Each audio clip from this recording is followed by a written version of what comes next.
This video contains gratuitous use of profanity and uncomfortable pauses to compensate for lack of professionalism and original thought. Viewer discretion advised.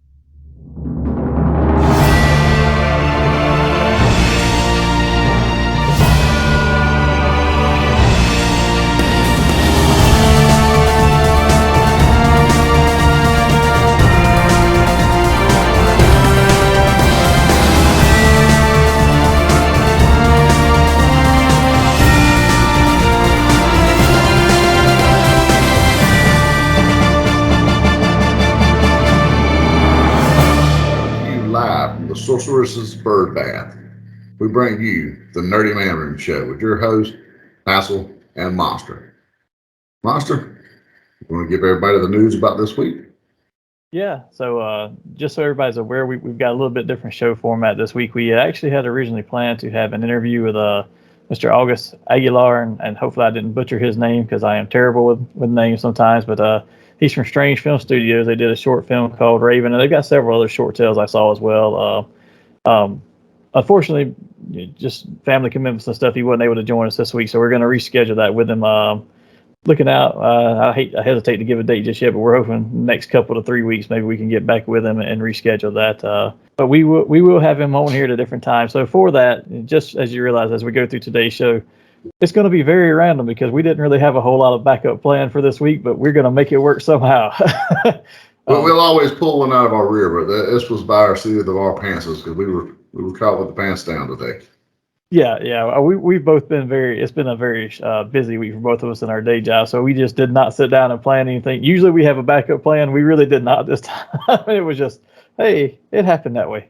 Those old 9 to 5s got in the way this time. Yeah, one thing we did want to mention though is that we're going to do. So we've reached out, we've asked for feedback. We asked, all the listeners and the fans, hey, what's some things you like, what's some things you don't? And we've heard a couple of different, conflicting reports. Some people like the amount of news. Some people would like less news and more on the focus topic. So to satiate both crowds, we're not going to totally get rid of news, but what we're going to do is we're going to change the way we deliver the news. We're going to give you some of the news that we hear about, the ones that are more personal to us, so we can give you more honest feedback on them. As a lot of times you hear us mention, hey, this toy's coming out or that's coming out, but I don't really have a personal connection to it. So we're going to try and get away from that and just give you ones that we do have personal connection to. Not to say that the others aren't important, because everybody has their likes and dislikes. Well, we'll try to pick those up on social media. Exactly. That's what I was going to get to. We can try to get those. If we miss something you want to hear about or talk about, tell us and we'll talk to you back and forth on social media or in the comments on the videos here. Or hey, if it's that big of a hot button issue, maybe we'll throw it into the show in a later episode and discuss it a little bit. But happy medium, we're still gonna report news. It's just gonna be a smaller amount at this time. But before we get into this week's news, we should give some thanks to our sponsors, The Zone Collectibles. Their store is located in Tifton, Georgia. Visit them for all your nerdy needs, whether it's cards, Legos, toys, comics, anything that you're looking for. I can guarantee you they can find it. You can find them on the internet at thezonecollectibles@gmail.com and on Facebook at The Zone Collectibles. Help them support the local artist community through their cause of bringing unity through community. Fandoms unite. And with that, they just had a mega event this past Saturday too. It was their 4th anniversary. Oh, see, I didn't know that. Yeah, Foxfoot's Crafts, who designed our logo, was there. She was doing sketches, more custom designs. Had some who designed some stuff for us. They were there. 501st was there. Had a pretty big giveaway, and I believe they had some huge sales. And I want to say there's still some of that going on sale-wise this week. Excellent. So yeah, if you can get there to visit them, make sure you do, because again, whatever you do with them and whatever you buy from them also helps support that local artist community. As you just heard, there are several of them out there already, including the 501st Legion, which we talked about before. That's a huge community out there, so it's cool to see that they're involved as well. But with that, Hassel, we can jump into our news. Like I said, we don't have a ton of it this time, and honestly, after the news, we're going to make this up as we go, so we're going to fake it till we make it at this point. But why don't you kick us off with some sports news, because I know you got some savage. Well, you just took the smile right off my face, Monster. Sadly, the Matt Ryan era in Atlanta is over. Since 2008, this kid he's a grown man now, but he was a kid then, has been he's been the the anchor, so to speak, for the Atlanta Falcons. Good, bad, however you want to view it throughout the years. But I mean, he's been there, and throughout the years, he is now 7th all-time passing with over 59,000 yards. I believe he'll break Dan Marino's for number 6 this season here because he's only like 1,600 yards away. So considering Matt Ryan consistently throws for 4,000 yards plus every season, he'll easily go into number 6 this year, possibly 5. I'm not sure, what it is in 5th, but I mean, he had 10 out of 14 seasons, 4,000 plus yards. All but his rookie season, he still had well over 3,500 yards. So, and even in his rookie season, they went to the playoffs and he was rookie of the year. So, I mean, the man produced. It's sad. He deserved better than what he got, but.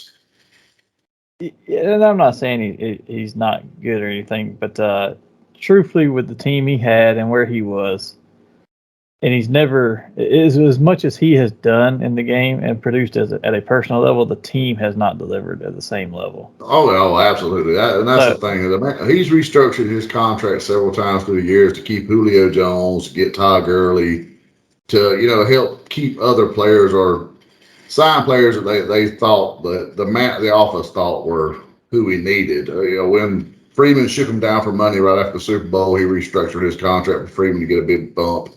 Freeman was a bust. Several players have either been a bust, left, however you want to view it, but he's been a teammate and he's wanted to finish his career here, and it's sad to see him shuttled off to the Colts like he was. But in the Colts organization, I mean, they're already kind of talking. He may be the missing piece they needed to possibly be a contender. And I think that's my biggest point. Is he going to be more successful somewhere? I get it. He was from there. He wanted to play there. He wanted to stay there. And that's great to make a career move like that and be able to spend an entire career there. But to be honest, depending on how it comes out, it may be better for him to go. He may actually end up with a championship or at least a divisional championship more than what he got where he was. I'm not a Colts fan by no means. I don't hate him or anything, but I truly do hope that he has a Matthew Stafford season. I would love to see him have that storybook where once he gets somewhere with a line that can protect him and some weapons he can utilize. This past season, he had no weapons. Poor Cordell Patterson was the only weapon he had, and this man had to play running back and receiver. I mean, Jesus Christ, it was crazy. Yeah. Yeah, so maybe it'll work out for him. I guess we'll see as we get into the new season when it starts up. But with that, I think we didn't have any more sports news, but we were going to jump over to our collectibles section. And for anybody who hasn't seen it, Target and NECA are teaming up to have a Haulathon exclusive collector con sale. This started last Friday on the 18th and will continue every Friday with new reveals and new pre-orders that go up until the 8th of April. So you got 3 more weeks of it.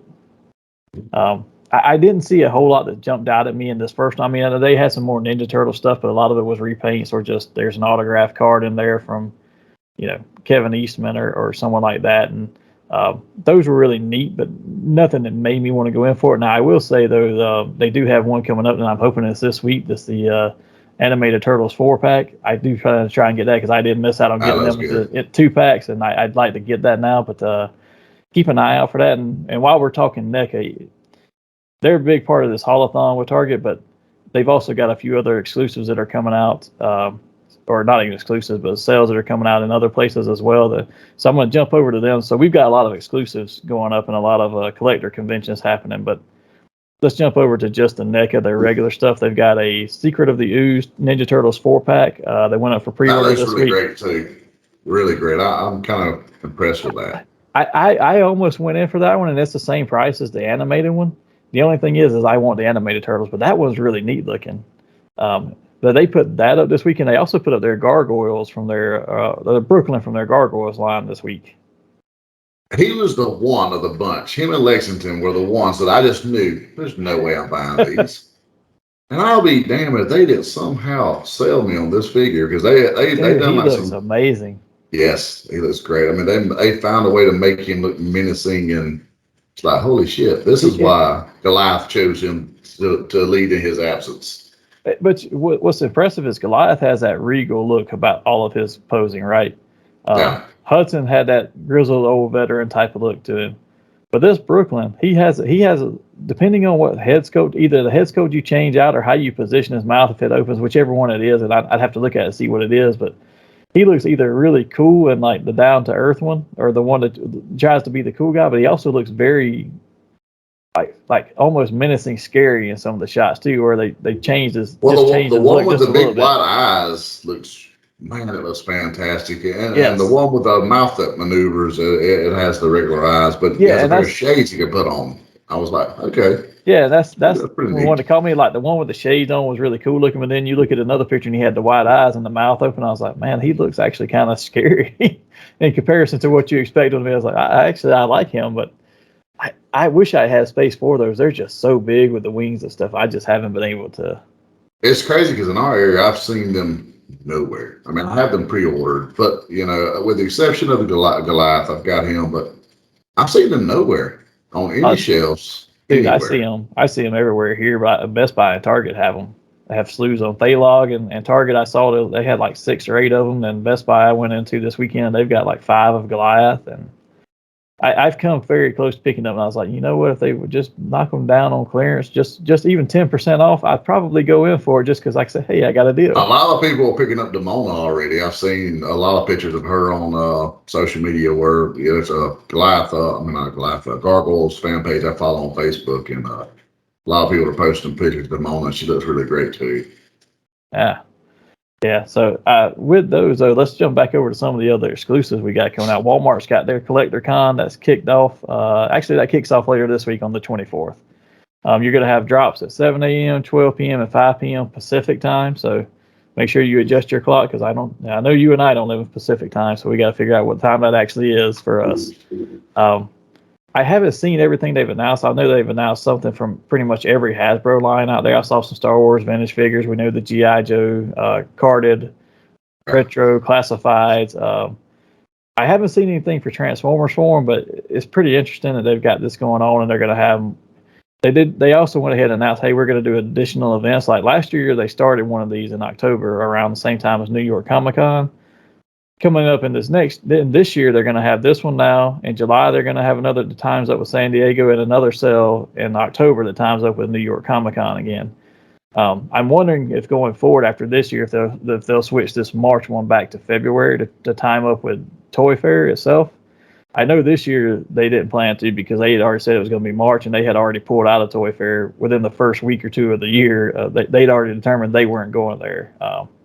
I guess pulling out is the safest thing to do. I figure Toy Fair is going to happen next year. I mean, they're lifting all the so-called sanctions and regulations on a lot of the COVID protocols. So, and plus, with that being done, people are getting back to work. The ships are starting to flow again. Yeah, we're gonna. I think it's going to be a slow progression this year, but by February next year, we're going to be fine. I think they'll have one. And it will be highly touted when it happens. Yeah, I am. Yeah, I'd say 95% sure you're going to get a Toy Fair next year. I'm just wondering if Walmart is going to time their first Collector Con to that, because it seems like they're trying to come off of those and say, hey, this stuff is going on, and at the same time we're doing a sale too for some of these items. But this one's been planned for March for a while. But I think that was just because they decided, hey, we're going to pull out. But not to be left out, GameStop actually had a convention, and I didn't even know they were doing the Collector Con. I just saw that, hey, they were going to have a few exclusives, but apparently it was their Collector Fest, I believe is what they were calling it. And they kicked it off. They have some Star Wars Black Series gaming greats that were coming out. These characters are all from Fallen Jedi, I believe, or Jedi Fallen Order. I don't know all the characters' names in the particular, so I get kind of lost, especially with these, but it's RC 1140 Fixer and a 13th Battalion Trooper. Both of those went up for pre-order last week. And then the one that was more my speed and that I went in for is this Power Rangers Lightning Collection exclusives they had. There's a Lord Draken helmet, which looks really cool. God, it looks so good. My only problem... I want to get it, but I hate pre-ordering from GameStop. It is... I haven't had too many issues with theirs other than their timing is usually wrong. They'll put a date on there, and that date will be like 2 months early, and they'll just sit there and tell you, oh, it's pushed back to here. It's like everybody else says it's this date. Why did you pick 2 months earlier? I like that helmet, and I actually did pre-order it as well as the next item we're going to talk about. But my only concern with those helmets that they keep making is they're a little small for my big old head, for one. But for two, the paint apps and the actual sculpting on the Pink Ranger one were terrible. Now, I don't know if that's because of when it came out and it's in the middle of the pandemic and things were going on and they just had troubles with the production, but it looks nothing like the production model that they put up there for, hey, here's our picture of it, come buy it. Now, I'm hoping they don't do the same with the Lord Draken. If they do, you might be in a better position to wait. Well, I've only ordered 2 of their helmets because I went in. I got the original green and the red Ranger. Who was that? That was done for Bandai. Yes, I got those, and they're amazing. And they fit large gourds like these. But I did buy the White Ranger when it came out, and it is super small. And just even about, I mean, it's not like I'm gonna wear the damn thing around the house or nothing. Maybe not too much, but it doesn't look as good next to the others because it looks out of sync and out of scale. You can tell the difference drastically. See, yeah, mine are still in box, and you could tell it in box too because the Bandai boxes are huge, and then you get to the White Ranger on it. Like the bookshelf I have on top of, they're on the very top shelf, and it's one of these 6-foot black bookshelves from Walmart. You get to the top of it, and from there to the ceiling, there's very little gap between the red and the green ones, and the white one I could set a whole nother box of helmet on top of. I was like, man, that looks a whole lot smaller. Now I don't know how much that's the stand, how much that's the helmet, without taking them out and comparing them, but I do know I bought somebody the red one for a birthday gift last year or the year before. And I got it on a clearance sale and got it for a birthday gift, and they got it out, and I was like, I don't know how anybody gets their head in it because I couldn't get mine in there. If I tried, I looked at it, I was like, no, I'm not even trying. Well, with Lord Zed, they created that. So I don't know if maybe they just did that because Lord Zed's so much bigger than the Rangers. Maybe so. But like that thing, it's kind of wonky on my head. It's a big, but I don't know. I got a bad feeling they're going to just retool the White Ranger helmet just because. That might be what they're doing. I went ahead and went in for it just because I was like, that's something I'd put in my collection, so I want it. But I did regret it a little bit afterward because the price increases. Like, oh, I figure, like Big Rob said, that'll be one you catch on clearance there at some point. And probably. That's what I'm going to gamble for. It's rare I gamble on something I really want. I'm going to gamble on a clearance Lord Draken helmet. And I'll say this, it has not, I bought mine through Hasbro Pulse because I got the early bird and all that. Now, The issue I found with that is normally when this stuff comes up like that, it's exclusive, and it's it's a limited quantity on Hasbro Pulse because we're going to sell it in the store too. It sells out immediately. It was on there until like Sunday or Monday before it sold out. Wow. Yeah, and I'm like, that's usually not the case. Now, it may be the price tag that's with it, but the other item they put out, and I don't think we even mentioned that, but it's a Trini and Jason yellow and red Ranger 2-pack where they've swapped colors. It's actually from one of the comic stories. It's like a 2 or 3 issue story inside the comics. It sold out the same day. It sold out on Hasbro Pulse within the first. Well, see, that's what I was about to ask you. Do you think that maybe they flooded the market with this property to the point to where it's starting to wean off a little bit as far as the demand? Yeah, so we were looking. So let's take an aside because I actually bought a bunch of. So the prop stuff, yes, I'm not sure how much of a demand you get for that. Usually it sells pretty well, but at the same time it gets more expensive. But like for the figures, I am not sure how they're still even selling these figures at the level they are because I started a Forever Red set. I wanted to do a Red Ranger one with all the Red Rangers that they make. Now, I'm not doing every version. Like, there's 3 different of the Mighty Morphin Red Ranger already. I'm not doing all 3 versions. I'll do 2 versions. One will be just the Red Ranger because I'm not taking the helmet off, so I don't need a different one for Rocky and Jason. I don't want the sparkly one in my display setting, because it doesn't match the rest of the characters because they made that metallic armor. Yeah. Sparkle Fest one. So I'm not doing that. Give you that spandex look. Yeah, I want the regular look, right? But I will do the Red Ninja Ranger in the ninja outfit because that was a different version of the Red Ranger that I feel like was a different costume altogether. So okay, I'll do that one separately. But I was putting that together over the weekend and just setting them up, and I was like, man, so who hasn't been made? And I got to looking at what teams have been made. They've only completed 3 actual teams of Rangers in the entire Lightning Collection setup so far. I'm like, and most of the ones they put out have been repaints and recolors of the Mighty Morphin team. I'm like, how many? I looked on my shelf. I was like, I've got 2 shelves of Mighty Morphin figures on my bookcase. I was like, there's 3 different, 4 different pink Mighty Morphin Pink Rangers, and one of them's in a 2-pack, and then there's 3 singular pack ones. I was like, why are you making so many of these? I would say 75% of the demand for those Lightning figures are from people our age or near it, and they only want the Mighty Morphin. Like I myself, I'm a Mighty Morphin up to Zeo, and you lose me after Zeo. I've come back for a few, seasons here or there, where like, or episodes, per se, where like the season of what was it, Dino Thunder or whatever it was that had Tommy on there where he's Professor Oliver. Yeah. Okay, I watched that season. And I kind of, okay, the villain Doug was enough. And I almost come back for this last season or so that's had Lord Zed just because I was such a Lord Zed fan. But throughout the years, they just lost me. It was only 1 episode, so you haven't missed anything. Oh, okay. Well, I was under the impression that they were kind there's rumors he's going to be the main villain. There's rumors he's going to be returning in the 2nd season of that, which they just put the first half on Netflix, the first 11 episodes on the 4th of March. So he may be back. I'll wait. If he's not back for more than 1 or 2 episodes, I want to watch his return. Yeah, but I was looking at those and I'm like, okay, you've made 3 teams, Mighty Morphin, Zeo, and then Space, which in Space was one of the more popular seasons. So I get why you made those 3 teams. But you keep going back and rehashing the same ones. Just give me, as a completionist collector or even a fan of the other series, just make some of the ones from the other ones. You've got some lines they've made absolutely none of so far, and then some where they've made 1 character or 1 character's coming, like Wild Force. I didn't even like the season, and it was one of the anniversary seasons, but they've only made 1 of those, and he's coming out in like November. Like, why not make another one out of that, or make somebody from Ninja Storm, which hasn't had a single character made yet?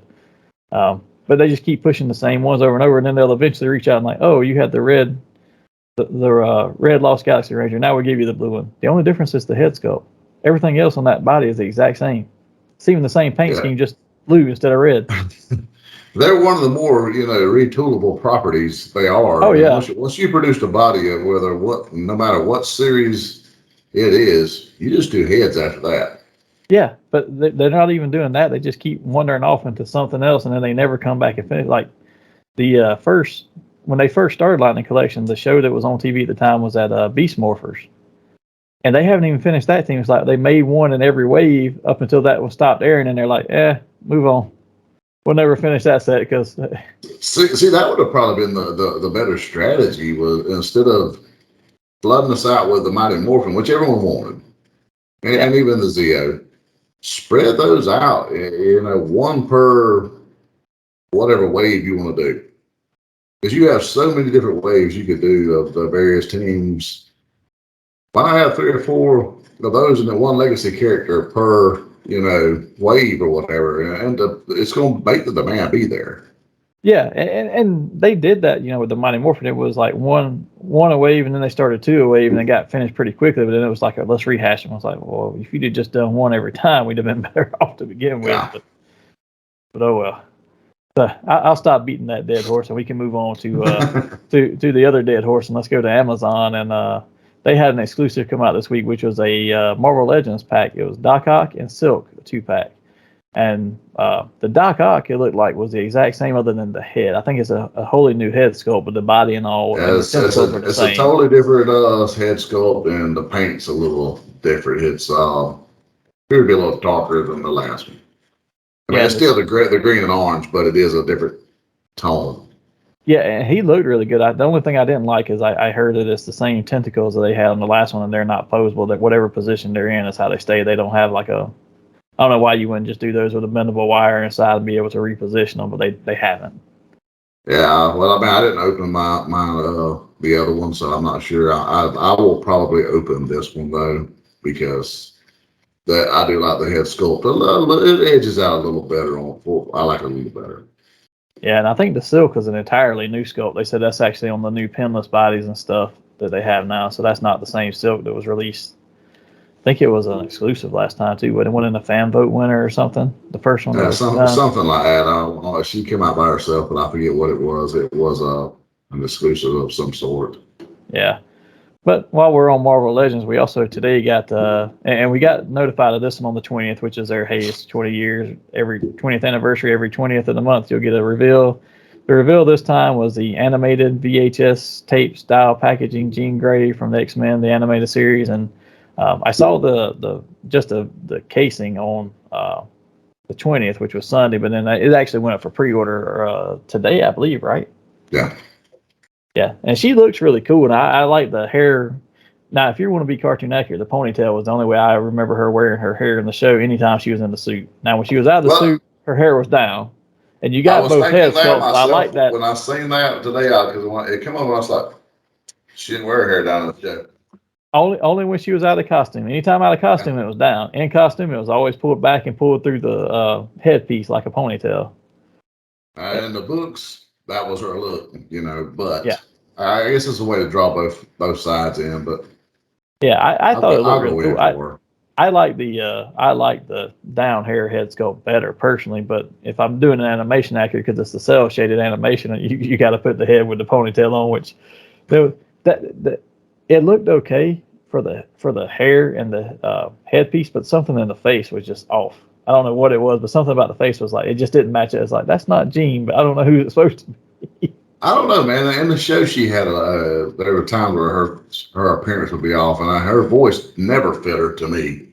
But that's fair. So let's jump over to Mattel and Masters of the Universe, because we had a bunch of reveals from them over the past week. Some of these I'm just going to read through. I think the Masterverse ones are the ones we probably spend more time talking about, but for the Origins lines, we got reveals of Tila and Zoar, or I may be saying that completely wrong, but I think it's Zoar.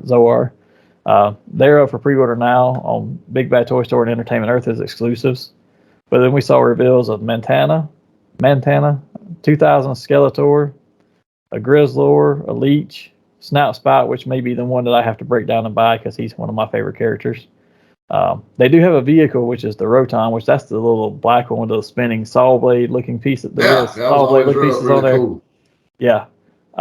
Then we saw some more preview images. There's a pig that we've seen these before, but it's Pighead, Space Sumo, and Digitino from the Sunman line.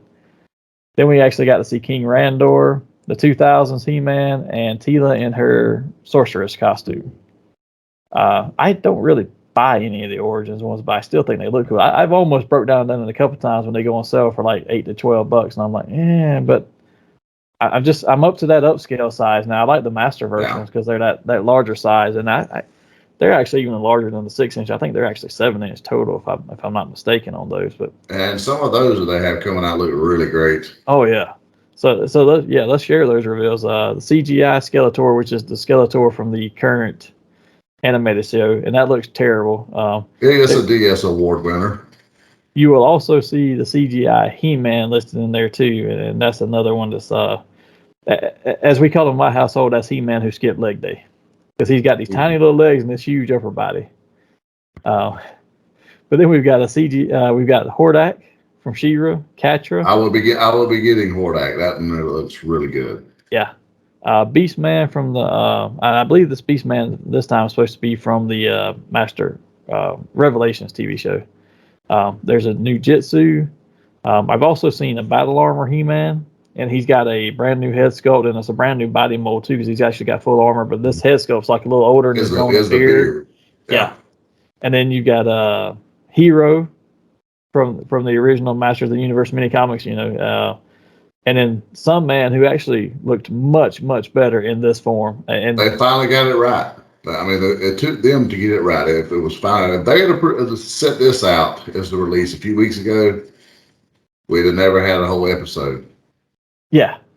Well, the Sun Man, I don't know what it's supposed to be on the Origins ones where he's got this huge yellow collar or whatever that's supposed to be, but they turned it into wings on this master version. I was like, That now, looks that's really actually good. really cool because it's like energy wings. Yeah. It's like, okay, so he's like their Hawkman or whatever at this point. He looks really neat. I could get into that there, and that's a character I could buy into, and a figure that actually looks really great. They've done a lot better job of sculpting the head. It doesn't look as stereotypical 80s. It looks good. I like it. Yeah. And the last two are two that I'm sure that I'm going to buy. One of them being the She-Ra that they're releasing, who looks really great. And she's got two different head sculpts. One that's more cartoon accurate and doesn't have the full headgear on. It's just like whatever the TR. And then there's a more toy accurate head sculpt that you can pop on there too. And it's got like the headgear that the toy had, because the toy had a much bigger headpiece on her. Yeah. And then there's a 40th anniversary He-Man. Now, this is the same He-Man we got before body-wise, but there's a brand new head sculpt that looks like the old toy. The paint color scheme is more akin to what you saw on the cartoon. He's got a darker skin tone, a little more tan than the last one we got. He's got that Hogan tan, brother. Yes, and the packaging has been repainted to look like, it's still the same sort of packaging, but now it looks like what the original toy line looked like. It's got that brick and mortar type look to it where it's exploded from the castle or whatever. They'll give me for two of those, because I will have to have one that's MOC and one to open. Just like with the Hordak, I'll probably get two of those. Yeah, I will probably end up with I know I'm going to end up with at least one of those. I might end up with two. I'm not sure because I haven't opened the other one yet, the regular Masterverse one.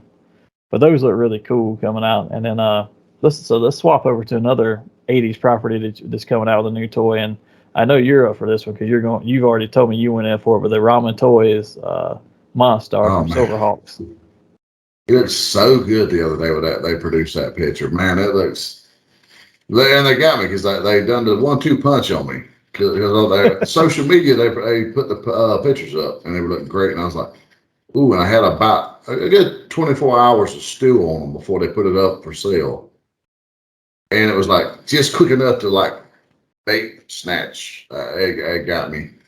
Yeah, great. And I believe he's like 9.5 inches tall. I mean, they've done a great job with that one. Yeah, he looks amazing, and he's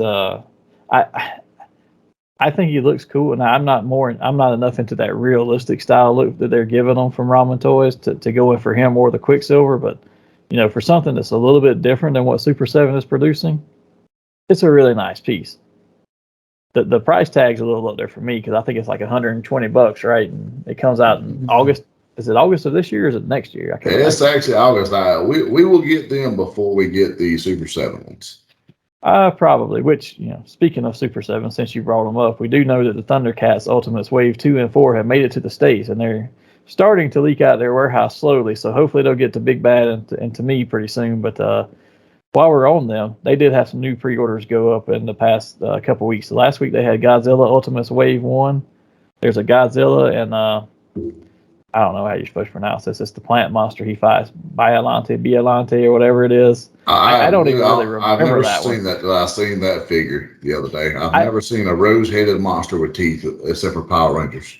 I have seen it before, but I don't know what movie it's from or what the actual fight was. I just remember seeing him because I recognized it was like the headpiece is what made me recognize it. But these things are huge. I don't know if you saw any of the video, the release of it, but like the scale of it, they put Lion-O next to Godzilla, and so Godzilla's a little bit taller than the Lion-O figure that they produced. But then if you lay Lion-O down, you can get like three of them about the length of three of them the length of Godzilla. It's like 2.5. Well, actually, I haven't seen that one, so I commend them on that right there. And yeah, if anyone knows what the Power Ranger monster he's battling is from, please let us know. Yeah, and actually that wouldn't be a bad one to buy and put in the display against my Red Rangers. No, but I don't know. That's $85 right there because they are $85 a piece, and I don't know if I can come off of that. Plus, hey, you put the Dragon Zord on one side, the Megazord on one side, Wild Tiger Zord in the middle. I'm just saying. I'll have to think about it because I am looking at their pre-orders that they dropped today too, which are their G.I. Joe Ultimates Wave 3. It's got Storm Shadow, Scarlet, Doc, and a Cobra Trooper in it. Now I don't really care for the Cobra Trooper, but the accessories they gave him were cool, especially considering they gave him like the Electro Whip from the first miniseries episodes, the Pyramid of Darkness. But I like Doc a lot, and Doc's an underrated one to me, and you very seldom get him. And I don't know when we'll actually see him in classified. So I'm like, man. I'll be honest, that figure there surprised me when I seen it because I mean I hadn't seen. I mean we got the teaser for Storm Shadow, so we knew he was. We knew he was coming, and you knew he was coming anyway. And I was sold with just the armband they showed with the Rashikage. You know, I was sold right off the rip. But then when I seen the picture today and I seen Doc on there, I said, "Holy shit!" I mean, I was like, "Floor!" Because he's a character that was so pivotal in the series, but he don't get no love figure wise. No, I guess because he's so basic in a lot of ways. Well, he just don't get it. And he was actually part of that too was the original figure of him was actually a mail-in exclusive. He was never released in regular retail, right? You had to get the points and send them in to get him as a mail-in exclusive. Because there was him, and then you had the Sergeant Slaughter and the second outfit later. I think it was the one with the USA on it when he was one of them later. And then you had Super Trooper, and but Doc was one of those that never got a regular release sale. Even when they did the 25th anniversary, he didn't get a regular release sale. He was still an exclusive to like Joe Con or Joe Fest or one of those. Yeah. So I mean, it's cool to see him in there, and he's one that I might go in for because I don't know that you. As far as medics and GI Joe go, you had Doc and you had Lifeline. I would almost bet you're going to get Lifeline and Classified before you get Doc. And without a doubt. And that's more probably have it already. Popularity as well as the playability and the look of what you can build for Lifeline. Because Doc had basic, he had basic military uniform on, like you said, with a helmet and stuff. But Lifeline had this cool tricked out red and white outfit, and you would get that's why you'll get him in classifieds more because. You know what? While they are geared towards us to a degree, they're still banking on kids. Yeah. And a kid will look at that figure and that red and white's going to pop and catch their eye to where Doc isn't so much. But Super 7 knows we as the fans, we're going to get that damn Doc. Well, same thing. Same thing, just looking here talking to you now. Well, I like all the characters that are behind you in your G.I. Joe one. The one that catches your eye the most and draws your eye in is Barbecue because he's red. Everybody else is gray, green, blue. But this bright red one, just like, oh, hey, that caught my attention. And that's always why I dove more for the Covert, just because of the fact that they just had characters that caught my attention, my imagination, so to speak. Where the Joes, a lot of them were kind of plain. Yeah. You had certain ones and I was pretty excited to see Dusty's coming, because he was one of my more favorites, but certain ones. And the fourth figure that way, just because I don't know if we ever even said who it was, is Scarlet. I might have said it earlier. I can't remember now, but she looks cool and all, but at the same time, the classified one is just as good. If I buy anyone, I'm going to buy probably Doc and maybe Storm Shadow. I'm not a huge necessarily fan of Storm Shadow where I got to have every version. I just need one version of him. That's the version I like the best. He has two arms for the exposed tattoo and the non-exposed. And he has the head with the smoke shield. Yeah. That was pretty cool. I was like, accessory-wise, I was like... Oh, and he had the Excalibur sword, too. You remember the episode where him and Spirit fought over the Excalibur sword? And was it Spirit? I thought it was Quick Kick. It was Spirit, I think, because I remember he cut... That's the scene from the beginning, too, episodes where he cuts the pillar in half and it falls on Footloose. That was with the Excalibur. I'm pretty sure it's Spirit, but I'd have to go back and watch it now. Because now you're making me question myself. I know they had. I got down. Usually you got me on this out here. I'm almost positive that was one of the episodes where it was him and Quick Kick. It might have been, but his first rivalry in the show was with Spirit before it was Snake Eyes or with Quick Kick. But with that, we've got just a little bit more new stuff, and then we can move on to however we're going to make up the rest of this episode because we're making it as we go along. But some movie and TV news we did get here that Godzilla vs. Kong sequel has it's announced to start shooting this year. Now, there's no other information out there besides that. They're trying to keep it really quiet. I don't know what the big plan is, but apparently they must have something big in mind because they're not letting any news out other than, hey, we are definitely doing it and it starts this year. That's enough for me. I mean, I've loved what they've done so far. Yeah. I'm a fan, so. Well, and they have that. We talked about it a few weeks ago that they have a TV series, and I can't remember if it's Amazon or HBO Max that they're going to have on there this about the Titans, and it's going to tie into all these movies as well. So I'm wondering how that's going to tie into it. But I believe it's I'm on down Amazon. either way. You would have thought the logical thing would have been HBO, considering HBO is who streamed the movie for them. But I want to say it's Amazon. Yeah, and it may be, but we do have something from HBO Max. Now that you mentioned them, that they unexpectedly announced when they were going to be streaming the Batman, which is April 19th. And I say unexpectedly because of what it was. There was a list supposed to go out, just like Netflix does a list, and HBO does one. Hey, here's the movies or the TV shows that are coming in this month or whatever.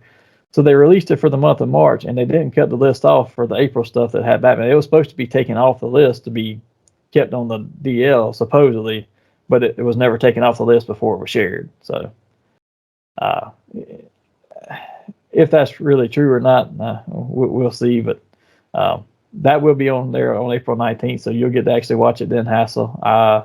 I would tell anybody who asked me that I would not spend the money to go to the theater again for it.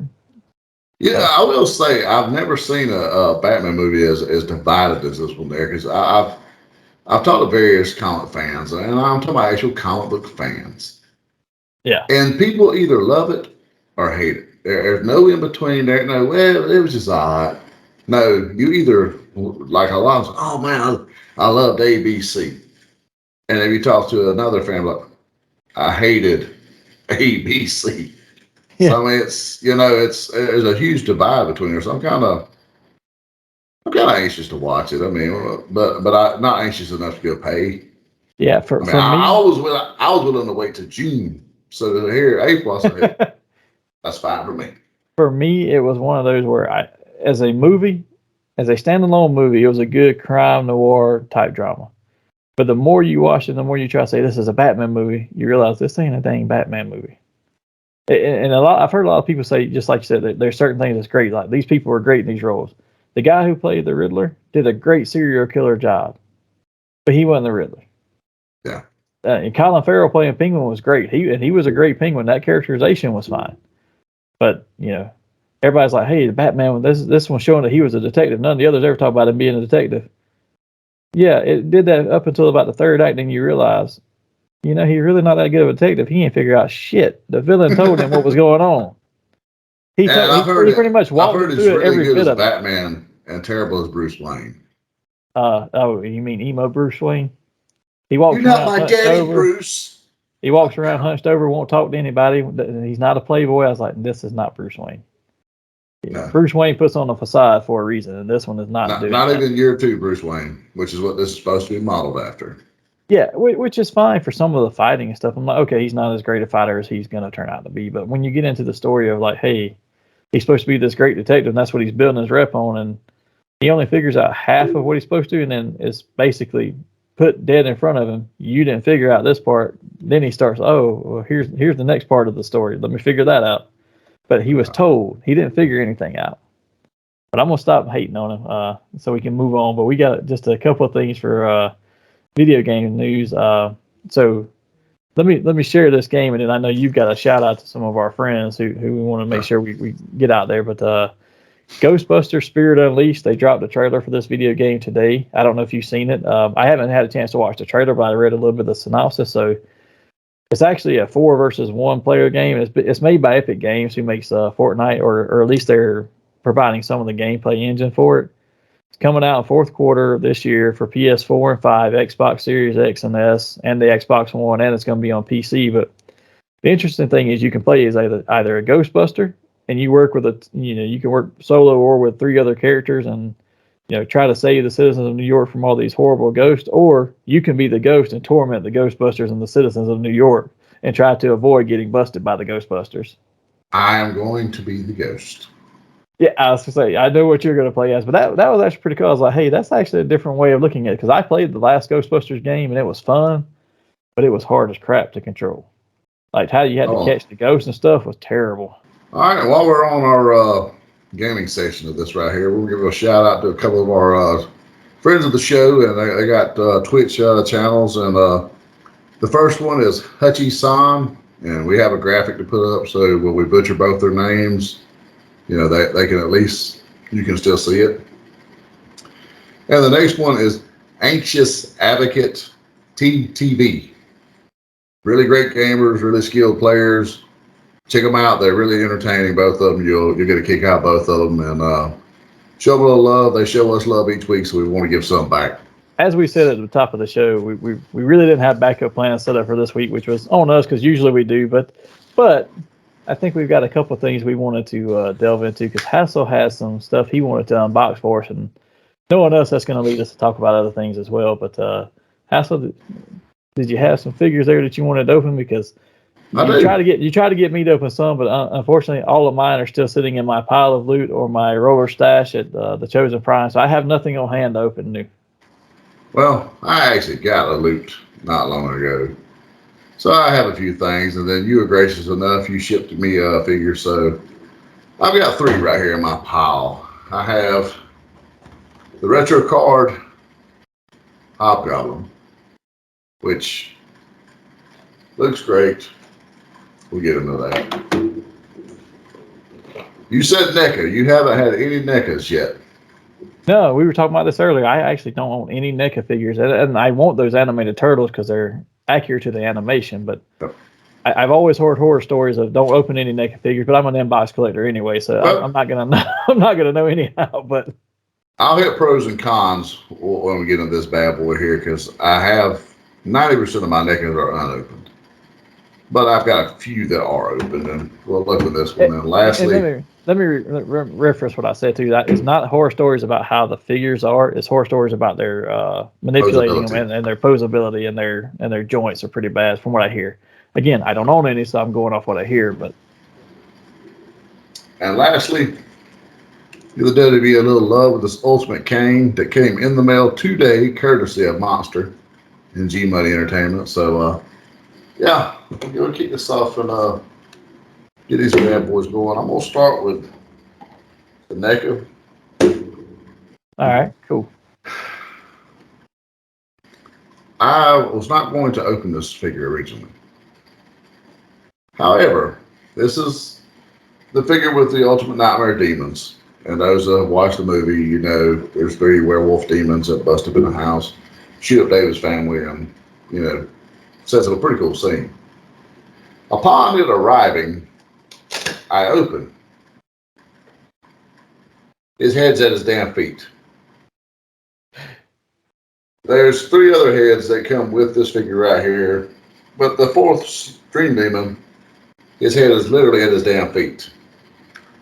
So I've got no other option but to open him. So I figured, what better? So is this one of the things that I hear about? That is this a byproduct of how their joints are and their looseness or toughness at times to even move?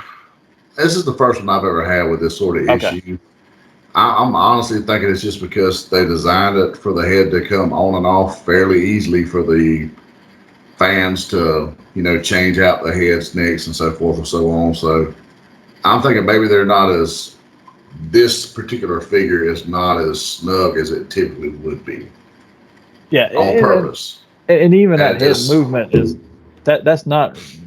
I was just asking if it's usually indicative of them, which it sounds like it's not. But to be fair to every producer out there or every manufacturer out there, this happens on a lot of figures that have removable heads. I've seen it on Marvel Legends that have replaceable heads. I've seen it on DC Multiverse ones. It's not hugely widespread. Like every single version of that character is like that. It's just you occasionally run into those from every single one of the manufacturers. I don't know if you can really, when you make the extra pieces like that, I'm not sure how well you can avoid it because you got to pack them. And yeah, because I have an Ultimate Freddy behind me though. Well, over here that I opened up as Elm Street 2 Freddy. Yeah, that's one of my more favorite makeups for Freddy. He looks more evil. That's the most evil he looked of all the movies to me. Even though the movie is, a little bit of a stinker. And he poses well. He looks good. No super tightness of the joints. The only flaw he has he has a back piece of flames, so that he has the look where he's doing, "You're all my children now," and there's flames behind him. The back piece weighs him down, so you really can't keep that on him. It looks great in the box that way. Not so much out of the box. But with that being said, I always go through the bottom. I don't know why. I guess because I know who to ask. Yeah. But I guess because, if you ever stand it back up, the top's still sealed, it's not bowed, it's going to sit on the part that, you pried out.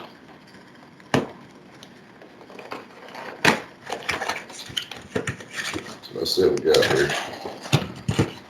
And something I like about the NECA figures, though, even though I don't own any, is that for an inbox collector like me, that window on the front is an awesome piece where you can just open that flap or have it closed. Yeah. And it's really great if you go to a con, too, because if you meet the actor, you can always sign that little piece there. Yeah. And then leave it like this. That's what I've done with a few of mine. Yeah, and Well, that is. There's the head. He's got some guns here, several knives, different hands. We have the Molotov cocktail. You have the various heads here for the different demons.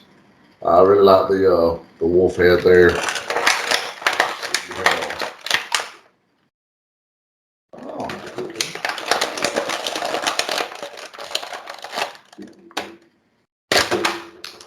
To an inbox collector, that's the worst sound in the world.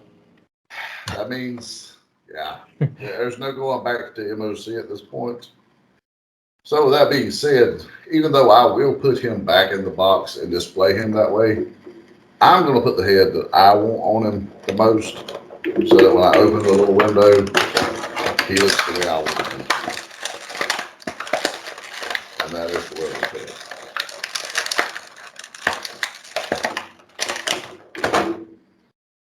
Just to give you a little detail there. So you don't like the one that came on him? I thought that one was cool looking. The kind of the helmeted, almost looks like a. He almost looks like a it has soldier. a zombie. It's a zombie soldier. Yeah. A zombie wolf soldier, and it does look really great. I just because of the werewolf theme. It's like one is. You almost have like the wolf minus all the hair, then like a mid transformation, then full transformation, and I always took this one as like a zombie, like an undead wolf version. And it fits in there quite well, actually. That worked out. The head snaps on somewhat decently. It's a little iffy on posability after that, though. They make it easy for it to come on and off, but I think it's going to be a deal where it's easy to come on and off. Yeah. But as you can see, he does. He looks cool. I was thinking about putting it back in the box, and then I was like, well, maybe if he looks cool enough, I'll leave him out. But with his head the way it is, I'm going to be honest. I just have a feeling I'm going to come home one day and his head's going to be laying at his feet again.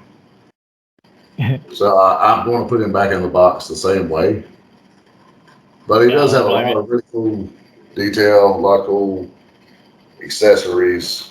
They do a great job with the detailing and the accessories. I've just always heard their joints are one figure will be great, and one figure you won't be able to move the joint without breaking it. And his arms and legs, he had decent mobility.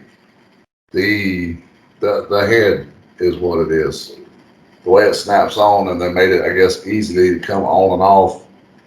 You don't got a lot of range of motion there before it comes off. Gotcha. I mean, it wouldn't take your 4-year-old nephew to tear the head off, I'll put it that way. But at least those are, even if you open those, you can still put those back in. You can still see it if you pose it a certain way and you want it because the window box. I'm one of those people. If I'm opening one, I end up having to buy two of it because I got to have one in the box. If it's good enough for me to have one in the box and open, then I got to have one to open and one in the box. But then now he actually has a head on him. The head I prefer. I can always lie to people telling us a chase. But it's now on the open part. So we're good on that. So the other two, I'm leaving out of the box. So we'll move on to Retro Card Spider-Man, Hobgoblin. So before you even try to open it, let me ask you, how do you open those? Like what method do you? Because I've watched multiple people try to open them to save the cards, and I've done it, but I've done it more than one way myself, trying to save the card. I will tell you that taking an X-Acto knife and trying to, or whatever, trying to cut around the bubble is not great. I've seen a lot of people just tear it at the bottom of the bubble and rip it up, and it kind of keeps the card intact. Now you get that area where it rips the print from the actual cardboard, but those look cool and they remind you of the old school cards and stuff. But the way they're wrapping the cardboard around the bubble, it's such a pain in the ass to get open and save anything. Well, this is actually I'm a retro version. This is my first retro I've opened. So for me, even if you hadn't told me that, I probably would have gone from the bottom of the bubble old school style. Like when we were kids, that was the first thing we did when no one cared about keeping the packaging. You just see, it does pretty well for the most part. Then you're gonna eventually you'll get a little bit of a tear to it, but yeah, it's there's no saving the card. The only reason I save anything out of those, including the bubble in the card, is just to put all the accessories back in somewhere so I don't have a drawer or a Ziploc bag sitting around with arms and hands and I can't remember who they go to. Well, see, I'm that guy that has that. It's an actual tackle box. So it's all right when you can separate them and Hobgoblin's got yellow hands. How many characters have yellow hands? Not that many. But when you get to a Power Ranger Lightning Collection, and every one of them's got the same hands, unless they have red gloves, or like I open all the red ones. So the red ones, they either got red gloves or they got white gloves. And all the red gloves are the exact same glove for just the hand part. All the white ones are the exact same and have these little ridges on the back. And it's nice to be able to swap those in and out because I was able to do that when posing some the other day for different poses I wanted. And I could just change those hands interchangeably so I got what I wanted on certain ones. But keeping up with those and then remembering if I ever want to do something with it or get rid of it or swap out, I don't know what went to who. I got a tackle box full of stuff like that, and then Ziploc bags that I go to. It's like, oh, okay. And then it comes to trouble when you have big tubs of loose figures. Yes. Like I have a lot of those 10-gallon tubs that full of loose figures, and then you put up a lot of accessories in one bag, and you forget which tub you put it in.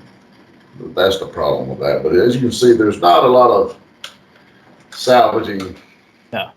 But at the same time, it doesn't necessarily look terrible. So if you are someone that wants to do customs, you might can still do something with that card. Yeah. And like I said, I've got some around, but that's just because I've slid the tray back in there with all the extra accessories. I do like he comes with a little side satchel. Pumpkin bomb, the translucent is pretty cool. The glider looks good. I'm a fan of that. The Kittis was one of my more favorite figures anyways from the anime. That was probably the first animated figure that I bought with my own money from Spider-Man was this Hobgoblin. So I see the cape on him, and I didn't realize this until now. That cape is the exact same one like on Sleepwalker and stuff with the tattered look to it. But the only thing I don't like about that figure, so I think he looks really cool, is I can't the way the collar around the neck is. It's like way too. It comes up on his face. Yeah.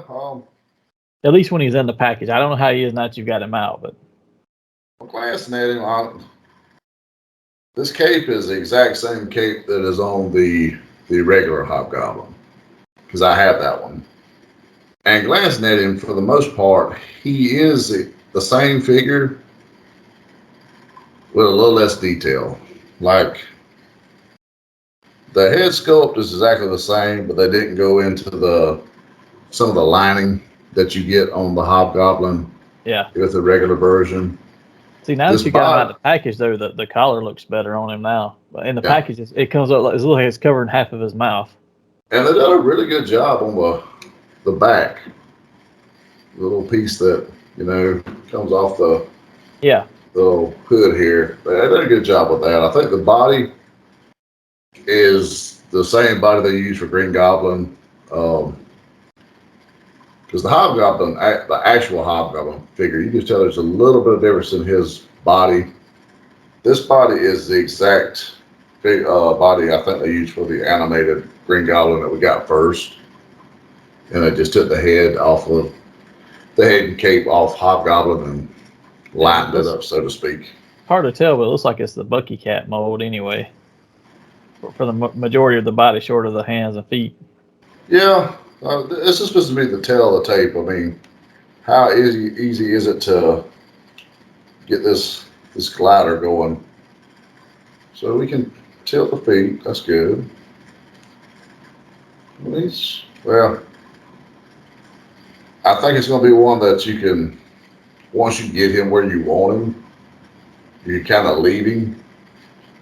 But there's no foot pegs. And there's really just a little bit of room for that too. So you're going to definitely have to pose him some way and then leave him. Yeah, you there. gotta get him down with one hand grabbing the front of the glider, one up with the pumpkin bomb, get him balanced. Yeah, he's going to probably be something along the lines of this right here, and if I can get the feet and legs right. We'll probably come back next week and once I get him posed up, I'll post a picture either on social media or this is where I need Monster at, because Monster does like the great poses. Like mine don't be looking nothing like they should. What you have to do is pose them, and then you got to wait like 2 days until they fall over once, and then you can get the pose perfect after that, because they're gonna fall at least once. Yeah, easily. Like I put all those Power Rangers in the case Saturday, and I was telling my son, I was like, all right, we just got to keep an eye on them because one of them's gonna fall. So by Monday, the SPD Red Ranger has leaned over and was falling on the Zeo Ranger, so I went in and fixed him and just angled him a little bit more with his stance to, with his upper thigh cut and his not his thigh cut, but his upper torso cut and his ab crunch. Got him leaned over a little bit more, and now he's in a great position and doesn't move at all. Well, I'm gonna have to do a little research online at how they have him posed so that I can work on that right there, because my pose ability is not as good as yours. But yeah, I'd give this figure probably a good solid 9 out of 10. That's a pretty nice figure, even without the I ain't gonna say without, even with just the animated style color. It's probably a solid 9. So he's just out of the box. Well, so let me ask you one more question on him before we move to your next one. How do you feel about the color of his hood versus his tunic? Because I've heard a lot of people complain that that's supposed to be closer to the same color, and the orange, and one is a deeper orange, and the other is almost a yellowish orange. Well, in the books it is supposed to be, in the show it wasn't.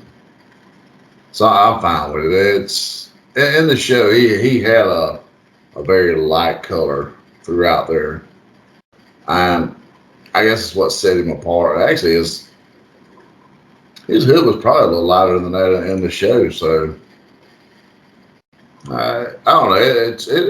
It brings back enough good memories for me. This right, there and the gloves, that looks very spot on with what it did in the animated series to me. So I'm cool with that. I can already see that the bag is just going to be the problem, getting it over the shoulder. Because I'm thinking I'm going to have to remove the head cape and go under. So, yeah, that might be something you guys see in a day or two on social media, is the updated version of what I settled on. So now, lastly, we'll dig into these ultimates. I have bought several of these, and I have opened none of these. This is the first one I went in for 2 of. So I'm kind of excited because this one comes with a lot of cool stuff, and it's my favorite version of Kane too. So we'll see.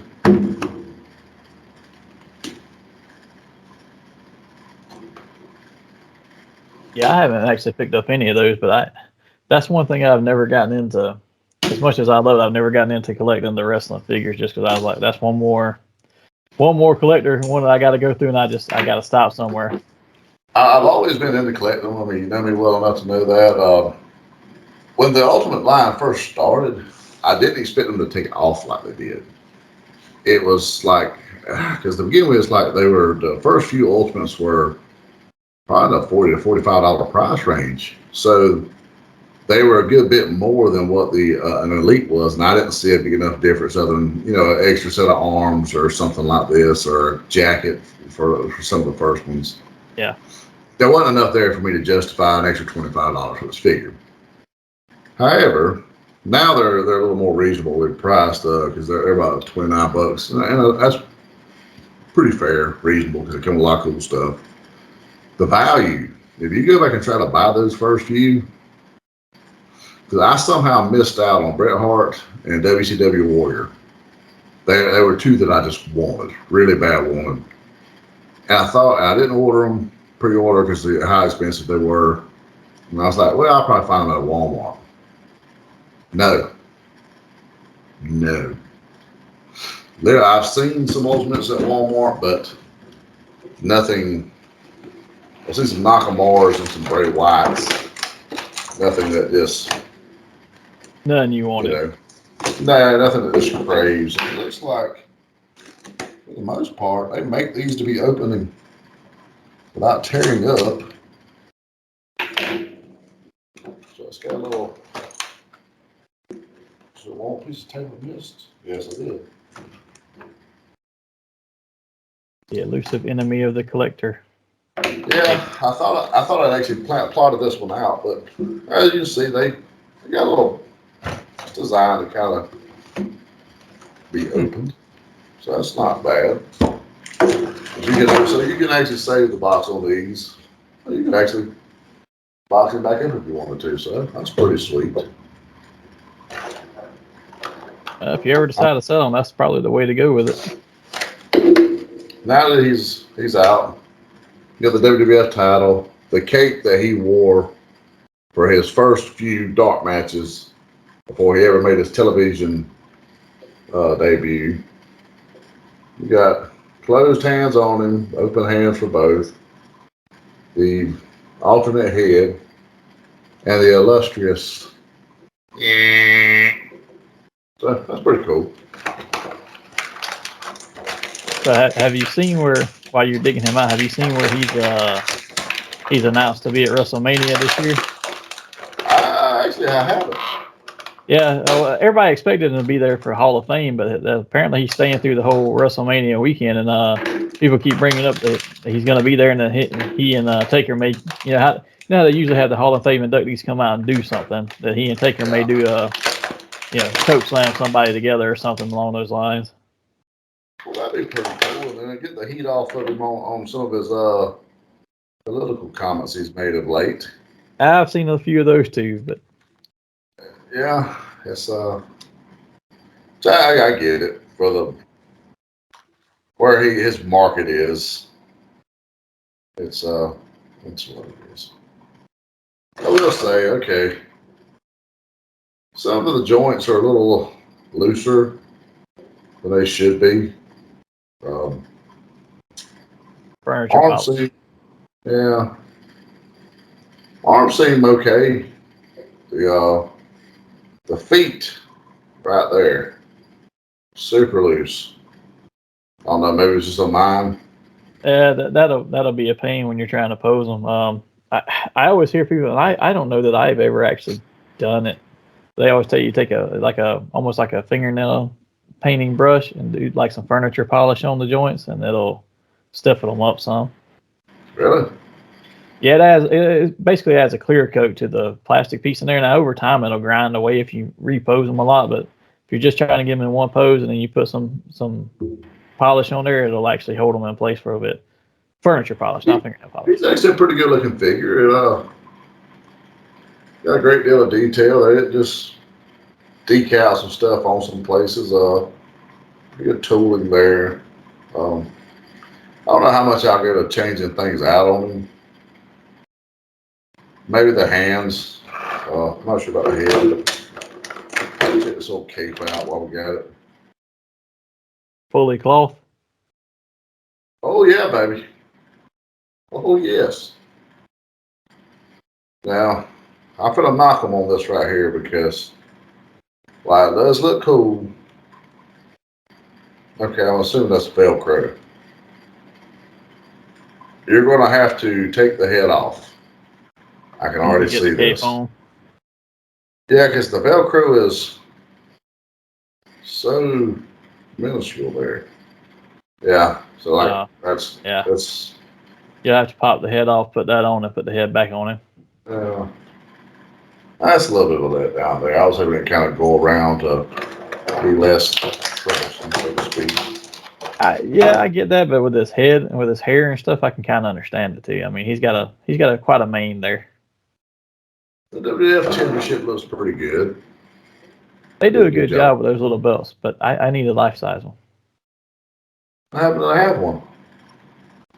Yeah, I know. I've seen a couple this week that I needed to go look at, but I just didn't make it over there where they're at, so I'm guaranteed they're probably gone by now. This little voice box thing almost looks like a Steve Weiser. So, yeah. Hey, might be what got her going. They kept your version of King, I will say, kind of, I don't know, it's a little off-putting just seeing his ears. And almost like he really combed his hair. I don't want my monster to comb his hair.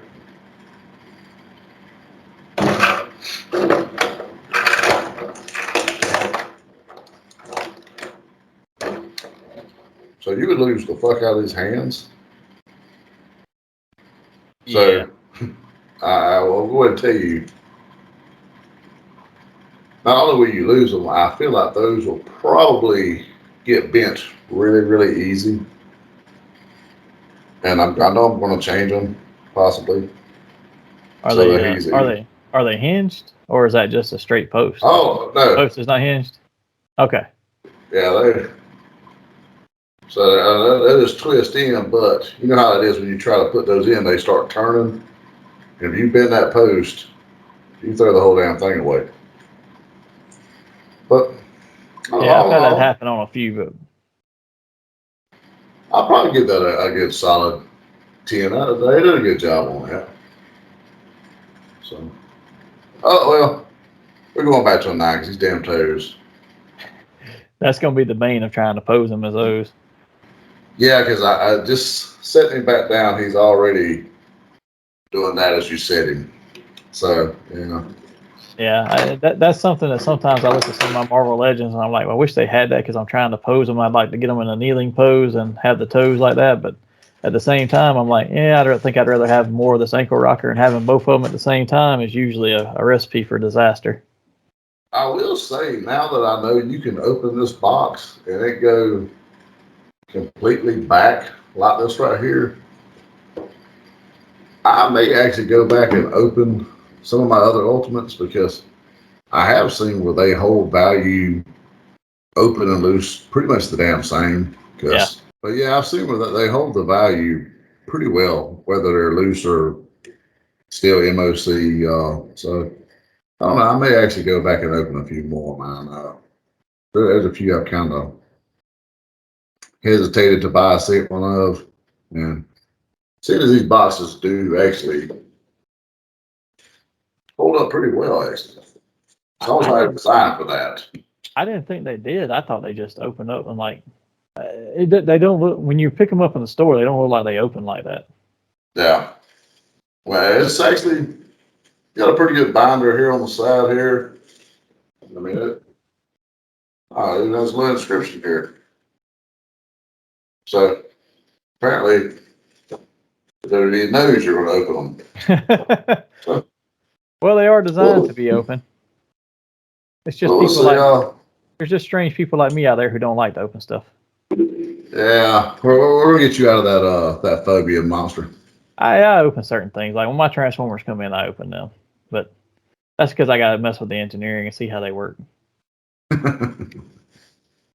But with that, I think, as we said a few times, we didn't really have a lot planned for this week, just because we didn't have a chance to put together any backup plans. So I think with that, that was pretty much the biggest thing we had going. So if you want to, why don't we move on to the Nerd Out section? And this will be, for anybody who's never been here before, this is where we ask random questions about the topic of the day to each other, and we get put on the spot to answer the questions. But this time, these are going to be really random questions because we don't even really have a focus topic for the day. So I put together one while you were talking earlier, and then I already had one on here. So I've got two. and we can do either both or one. But if you got one, or I think I went first last time. I don't remember. It's been a few I think days. you did because I was unprepared then as well. Ah. So with that being said, I'm in the world of collecting. You mentioned a few times you would really like to have a WWE championship. Yeah. If you were going to go all out and buy one, are you happy enough to buy the version that you can buy on WWE.com that's like, say, $300-$400? Or do you want to do it right and get the detailed version? Part of me would rather have the detailed version, but I'll be honest and say that I would probably go with the WWE online one for the $300 to $400 one, and just because I'm cheap too, and as much as I'd like to splurge more on that, it's probably something that I would say, hey, that's enough for me to spend on one and have it. There's things that I will splurge on, like you're going to buy a new video game system, that's going to be $600-$700, right? Yeah, you're going to drop that regardless. But when I'm looking at that championship belt, and I'm like, all I can really do is polish it and stare at it, maybe hold it occasionally. About the most time I'll go is about the $200 to $300 range, and even the ones on WWE, I'm looking at them and I'm like, I could buy one of those now, but I'm like, I'd rather catch one on a good sale and pay about half of that for it. I've even gone the route of looking on Amazon and eBay, and I'm like, I just don't know how reputable some of these are before I buy it. Because someone will say like, oh, we hand make them and stuff. I'm like, well, yeah, did you hand make it out of plastic and PVC or what? Well, the Pakistani brothers that hand make them, a lot of times those are not the best ones. I've seen horror stories on those right there. And it's hard to tell you. Even when you get on Amazon, it's hard to tell because they'll leave reviews and be like, oh, this is terrible. And then you'll see 50 reviews. This is great. And then you'll see one really detailed bad one. It's like, how many of these were somebody just sat there and wrote them under different accounts? I actually had an eBayer block me a few weeks ago because he had a Wwf Tag Team Championship, the old school one that I really like from the late 80s, mid 90s. And I was watching it, and it was like, and I was looking, it was like showing the detailed plates or the 4mm plates, which is the ones you want. Leather, everything looked great, and it was like at $130 or something like that. And I was like, this is too good to be true. So I watched it for a few days, and it's getting close, and I was like, huh. So I started, then I was like, well, you know what? I hadn't looked at the description. Well, then when I look at the description, and what's wrote down is not what's in the picture. Yeah. Because it was the 2mm plates, which is what your basic ones off WWE.com or they have some etching, but the plates are pretty thin and it's not very deep engraving. It's just like you can rub your hand over and feel a little bit. Yeah. It's not no, because your actual titles have the four and up. And I seen that and I was like, ooh. So I sent a text. I was like, hey, dude, I said, which is it you're selling? Are you selling this version or this version? I said, because you got it quoted down as this one, but your pictures is this one. He's like, what is this one? I said, that's not what's in your pictures. You put the pictures up of something totally different than what you're selling. I said, dude, that's just flat out fraud. They said I couldn't respond to him anymore, and I couldn't see the post. So, yeah. Yeah, I've run into that before. But I read everything, and then I go down and I check their feedback, and I don't go just by the score. I will actually go in and read like the last 6 months worth of stuff, like skim through them, because you're going to get the random person who complains no matter how good your stuff is. So I'm like, okay, they've got a 97% feedback. Well, this person complained, you didn't ship it fast enough. I shipped it within a week. I don't know how I can make it any faster. Well, once you get it out, you're at the mercy of the mail carrier. So you find stuff like that, but then you read down in there, and if it's really negative on the stuff that they gave them, I will typically not buy from them. But if it's most of them are fairly positive or neutral even, and say, hey, yeah, I got what I ordered, or you find some people like, oh, this action figure had a scratch on it. Man, I challenge you to find one brand new in the package that ain't got a scratch somewhere. I mean, there you go. I read through them just because it's hard to tell by a score, and certain people being overloaded on them, and if I see the same, because they won't tell you everybody's name when you read the feedback. You see like the first and the last letter. if I see the same one of those like multiple times, I'm like, okay, one person bought for a bunch of time and gave them 10 feedback that were greater. That's their friend or something. So then I won't buy from them either. But I just kind of wade through all that stuff to figure out if I'm gonna buy something on eBay. And I would ask the same question back to you, but I know what your response will be because I know what you've got sitting there. So you went for the nicer version. Now you actually worked that out as a deal with some sales of some of your stuff though, correct? That wasn't a full straight up purchase, right? Yeah. I'd always said if I'd done it because the Wing Eagle was like my white whale, so to speak. And also I always knew if I were going to do it, I was going to do it right. But when my daughter graduated, when she was getting ready to graduate, I had a massive wrestling collection. I mean, you saw what it was years ago, and I just built upon that when you moved. So I hooked up with a guy on Instagram, JB Toys. If you're going to buy a belt, I highly recommend this guy. He handcrafts his belts. He's out of New York. He does really great work. He's pretty reasonable. So when I got ready to move my collection to give my daughter some graduation scratch and send her off on a pretty nice trip for graduating high school, I sold off a large portion of my wrestling collection, and I regret the hell out of it now because I literally see some of my pieces on his eBay, and I'm like, okay. But in return, I got I was able to help send my daughter off on a pretty nice trip. I got some cash back on top of what I was able to do for her, and I got the belt. And the belt that's about a $2,000 belt. So, I done pretty good. Yeah. Yeah. Well, you can't complain about that then. Yeah. No, because I've seen those belts go on some other sites for $5,000 or $6,000. That's why probably 10 years ago when Josh and I went to if you ever get a chance to go to a NWA, I forget what it's called. It's the NWA, some kind of reunion.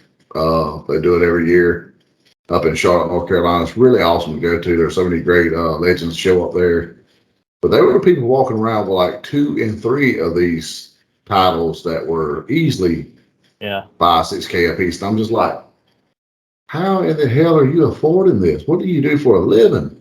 Yeah, well, I told you I would buy off of WWE just because the price, but then I see them, even those, I'm like, well, I'd like to have those on sale. And I see them, like, I sent you a picture yesterday from one of the local toy stores here in my area, and they got in the $1 Million Championship, the WWE. I think it wasn't the Wing Eagle, I think it was the Attitude Era one, and then the AEW belt replica, and they'll come down a little bit from what the prices are on the websites most of the time, unless they had to buy them at a higher value, but. I go in there and I look at them and I'm like, if the store gets them, then I'm like, if it's the same price or less, I'll actually buy it secondhand just because I don't want to spend that much on them. I just want one. And that's the thing. You can get a good deal off somebody like that, or find someone who's selling collection. They need to move some stuff. I mean, I hate to say profit off their loss, but I mean, that's part of collecting. And I'm not expecting.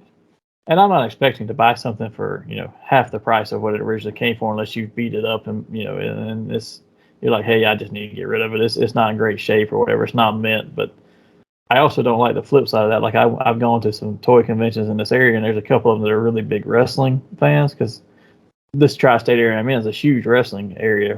Back in the day when it was territories, and you go there and they'll have like that Undertaker replica championship belt they did, that Undertaker special one.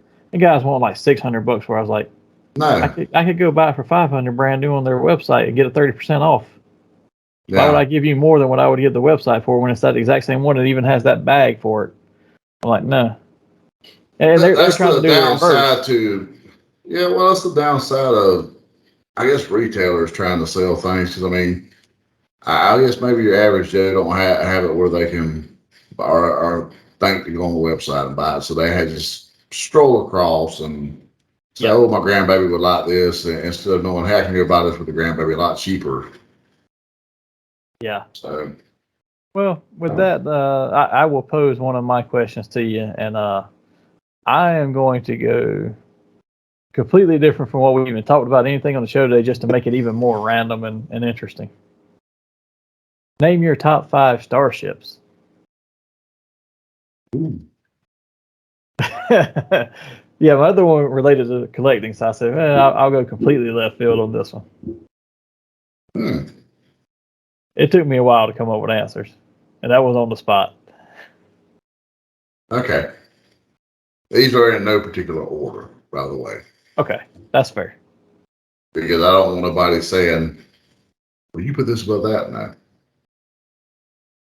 The Mirage off of Silverhawks. That's a good one. Millennium Falcon is a must. Yep. Boba Fett's Slave 1 is a must. We are not going Boba Fett's Starship. We're not doing that shit. The Enterprise, without any kind of thing. And I'm going to go the Razor Crest from Mandalorian. That's a good one as well. So I had some of the same ones. I used the Millennium Falcon, obviously, and these are not in any particular order, but the Falcon, of course, has to be on there. The Enterprise has to be on there. My other 3 I think are different than yours, but I had the Starjammer from X-Men comics. Ooh. It just had a neat look to it, and honestly, it reminds me of the Decepticon spaceship from Transformers as well. It's kind of similar shape to it. But I had the Astro Mega ship for Power Rangers in Space. I thought that one was cool because it had more of a saucer feel to it, and then it also transformed into a giant robot, so can't go wrong there. Never. And then my last one, I want to cheat and say the Tardis. Ah, you son of a bitch. It's bigger on the inside, but the inside makes it. Yeah, you know what? You got me there because I really didn't think about the TARDIS, but yeah. It took me a while to come up with that last one. I was like, well, I guess because I don't classify it as a starship. Me either. I think I'm more with the Nostromo off of aliens and things of this nature. So yeah. Yeah. It took me a while to come up with that, and I was like, you know what? It could be either or, so I'm gonna take it. So I'll cheat on that last one. I got you. That's pretty damn good. But with that, I think that that'll bring us to a close today. Like I said, a little bit different show, a little bit just more fun-filled stuff, and Hassel opening everything around his house, and now he's gonna go open up all those Ultimates figures behind him. I'm tempted. To be honest. But before we get out of here, let's share a few things. First off, we want to make sure we give a shout out to Daniel Garcia, our friend that's starting up his Kickstarter for Xyber Ronin. You can find him on Facebook at Daniel Garcia and on Instagram at D Garcia Comics. And Hassel, I think you got some big news you want to share for his Kickstarter as well? We do. He's going to be coming here to Georgia on April 23rd to do a signing at our sponsor, The Zone. And we'll have more details really, really soon on this right here. But he's going to be doing a meet and greet. It's free. I'll say that again, free at The Zone. He's going to have 25 issues. The first 25 issues, black and white, issue 0. So the first 25 people that are there, you get one of these highly collectible comics. He'll sign them for you. He's going to have some prints there. And where else can you go and meet the creator of a comic book? And he just be so accessible for free. So we'll have more details very, very soon. Yeah, and since you mentioned them, and that this is being hosted at our sponsor's location, The Zone Collectibles. Visit them for all your nerdy needs. You can find them on the internet at thezonecollectibles@gmail.com, on Facebook at The Zone Collectibles, and in their store in Tifton, Georgia, which is where Hassel and Daniel will be. And we'll share some more information about that coming up pretty soon too, as far as the date and stuff. But make sure you get out there and support them in their cause of bringing unity through community. Fandoms unite. And with that, I think the last bit of news we have from our sponsors this week is we do have another giveaway this week. We do. We always have a giveaway. We try to spread the love around, between the social medias and YouTube. And this week, the winner did come from YouTube. And we have Brandy McMillan. You are the winner of Star Wars Lego set of Boba Fett and the carbonation chamber. Really, really cool set. I want to open it my damn self. So, hey, give me your info. That's the key, people. Get us your info so we can get you this stuff. And you might want to do that one sooner than later because Hassel will open that if you wait too long. Oh yeah, you drag it around. Hassel will have that on the shelf somewhere, so you better give it your stuff. But we've always said we've only had to have one, so everybody's been really good about getting us your info. So yeah, and remember, thanks to the zone. Remember, all you got to do to enter these giveaways is to like, subscribe, comment, or share either here or on our social media. And with that, Hassel, how about you tell them what the social media we have are, where are the accounts they can find us? You can find us on Twitter at NerdyMR Show. You can find us on Instagram at the Nerdy Manroom Show. You can find us on Facebook at Hassel Hutchinson /Nerdy Manroom Show. And we are obviously on YouTube at the Nerdy Manroom Show. And with that brings us today's episode to a close. Be here next time with us as we talk about some wibbly wobbly, timey wimey stuff as we discuss Doctor Who. You like how I put that teaser in earlier with the Tardis, right? I did. Right into it. What you did there. Until then, live nerdy and open your figures.